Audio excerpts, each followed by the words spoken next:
Robocop 3 is a 1993 film. It was directed by Fred Decker.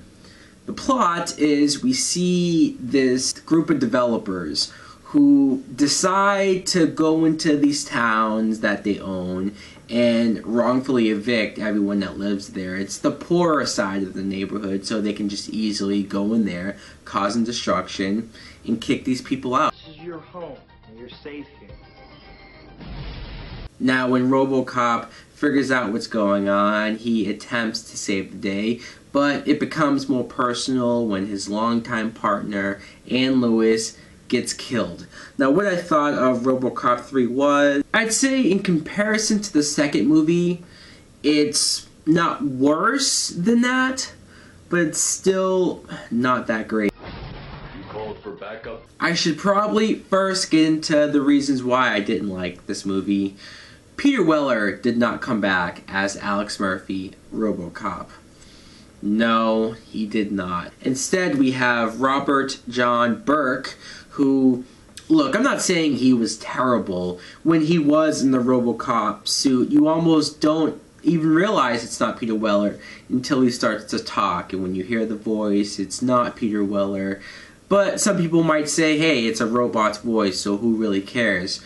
I can see that. It's just maybe for consistency, or maybe because I like Peter Weller and he's just a good actor, so it would have been nice to see him complete this trilogy. Police officer, no loitering.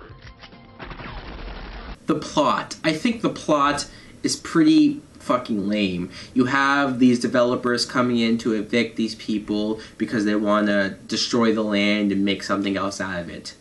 Wow, that's the whole big scheme? That's the third film, a trilogy? That's what you're going to end it on? One of the kids who her parents got taken at the beginning when they came in to ransack the neighborhood. And I gotta be honest, at first I thought this was like a little boy. And I feel bad, like after the fact, later on they started to call her she. And I was like, oh. And I looked her up and I'm like, yeah, she's definitely a girl. I don't know why. Not saying that she didn't look like a girl once I realized it. It wasn't like she was terrible or anything, but you could tell the reason why they had this innocent kid here as one of the main characters is because of the flack of the second film and having that little kid in that movie being one of the top villains. Is it going? I'm still scanning 3. And I guess that also brings me to the fact that this movie is PG-13. Now look, I actually thought I would have more of a problem with this because when I heard that this was PG-13, I thought, oh, well that fucking sucks. And yeah, watching it, it's nowhere as bloody, violent, and it doesn't have that same urban, dark feel that the first two films had with the crime and whatnot. But the action itself wasn't like terrible. There were a couple of shots, or at least maybe two people that got killed, where I feel like I saw them get shot up. Nice try, Free. Speaking of watching people get killed, Nancy Allen as Ann Lewis getting killed.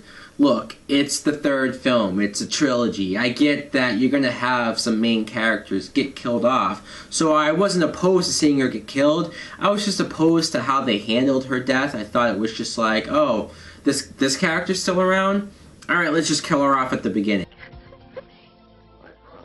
Frank Miller once again wrote this. He wrote the second film, and I had a problem with the plot there too, but this one I think the plot's even weaker. Frank Miller claims that the same thing happened to him. He just got screwed again. He thought maybe if he came back they would actually shoot his script, but this time I guess they butchered it even more. The special effects somehow are even worse than the first two. I don't know how that's possible. It's been 6 years since the first film. Really, guys, when he's flying through the city, it couldn't have looked any more fake than this. I was pretty bored watching this film. I wasn't invested at all in the story or the characters. It's a very lackluster movie. I would be more angry about it, but I didn't really care for the second film either, so I'm not that surprised. The fact that it was PG-13, the fact that they killed Ann Lewis off, and the fact that Robocop was just sitting there twiddling his thumbs, not really being enforceful or really that much of a hero either. You are in violation of curfew. Sorry, Robocop 3, I didn't want to do this, but yeah, fuck this movie. Fuck Robocop 3. I'm sorry to my childhood. I grew up loving Robocop, especially in this movie where you have Robocop with the interchangeable arm and turns into the gun. I loved that toy growing up, but I gotta be honest, this movie fucking sucks. You may want to call the fire department. Anyways, guys, thanks for watching. Let me know in the comments below if you think the Robocop trilogy holds up. Like and subscribe. Later!